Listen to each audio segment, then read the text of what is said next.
Assalamualaikum warahmatullahi wabarakatuh. Bismillahirrahmanirrahim. Langsung saja, halo teman-teman semua.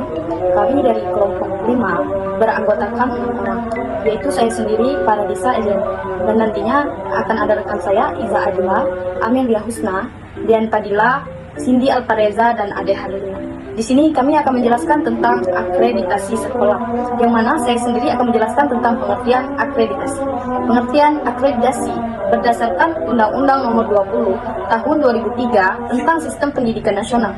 Pasal 1 ayat 22 adalah proses penilaian secara komprehensif terhadap kelayakan satuan atau program pendidikan, yang hasilnya diwujudkan dalam bentuk pengakuan dan peringkatan kelayakan dalam bentuk yang diterbitkan oleh suatu lembaga yang mandiri dan profesional.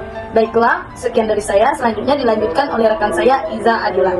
Baik, saya melanjutkan materi dari teman saya, yaitu sedangkan menurut Peraturan Menteri Pendidikan dan Kebudayaan Nomor 13 Tahun 2018 tentang Badan Akreditasi Nasional Sekolah atau Madrasah dan Badan Akreditasi Nasional Pendidikan Anak Usia Dini dan Pendidikan Non-Formal Pasal 1, bahwa akreditasi adalah suatu kegiatan penilaian kelayakan satuan pendidikan dasar dan pendidikan menengah dan satuan pendidikan anak usia dini dan pendidikan non-formal berdasarkan kriteria yang telah ditetapkan untuk memberikan penjaminan mutu pendidikan. Baik, saya akan membaca materi selanjutnya. B. Landasan hukum akreditasi. Landasan hukum akreditasi mengaku pada peraturan perundang-undang sebagai berikut. Yang pertama, Undang-Undang Republik Indonesia Nomor 20 Tahun 2003 tentang Sistem Pendidikan Nasional. Lembaga Negara Republik Indonesia Tahun 2003 Nomor 78, tambahan Lembaga Negara Republik Indonesia Nomor 4301. Yang kedua, Undang-Undang Nomor 24 Tahun 2009 tentang Kebangsaan, Bahasa, dan Lembaga Negara serta Lagu Kebangsaan. Yang terakhir, Undang-Undang Nomor 23 Tahun 2014 tentang Pemerintahan Daerah, sebagai telah beberapa kali diubah.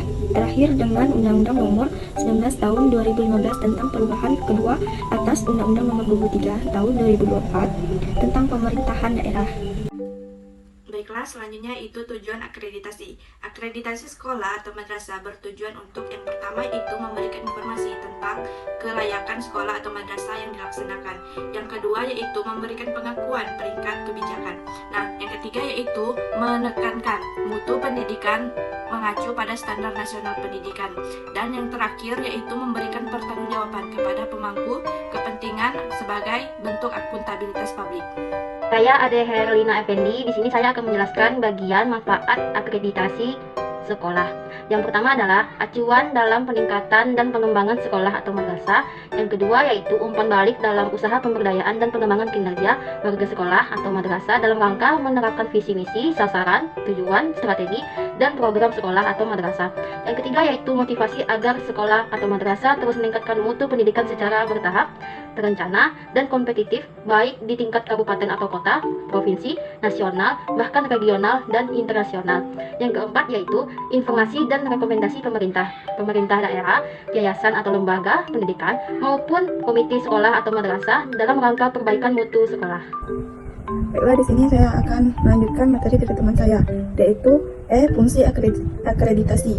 Akreditasi sekolah atau madrasah memiliki fungsi sebagai berikut.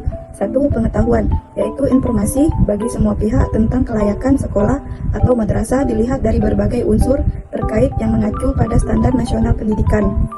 Selanjutnya yang kedua, yaitu akuntabilitas, yaitu bentuk pertanggungjawaban sekolah atau madrasah kepada publik. Apakah layanan yang dilakukan dan yang diberikan oleh sekolah atau madrasah telah memenuhi harapan atau keinginan masyarakat. Dan yang ketiga yaitu pembinaan dan pengembangan, yaitu dasar bagi sekolah atau madrasah, pemerintahan dan masyarakat dalam upaya peningkatan atau pengembangan mutu sekolah dan madrasah. Demikianlah materi dari kelompok kami. Lebih dan kurang mohon maaf. Saya akhiri. Wassalamualaikum warahmatullahi wabarakatuh.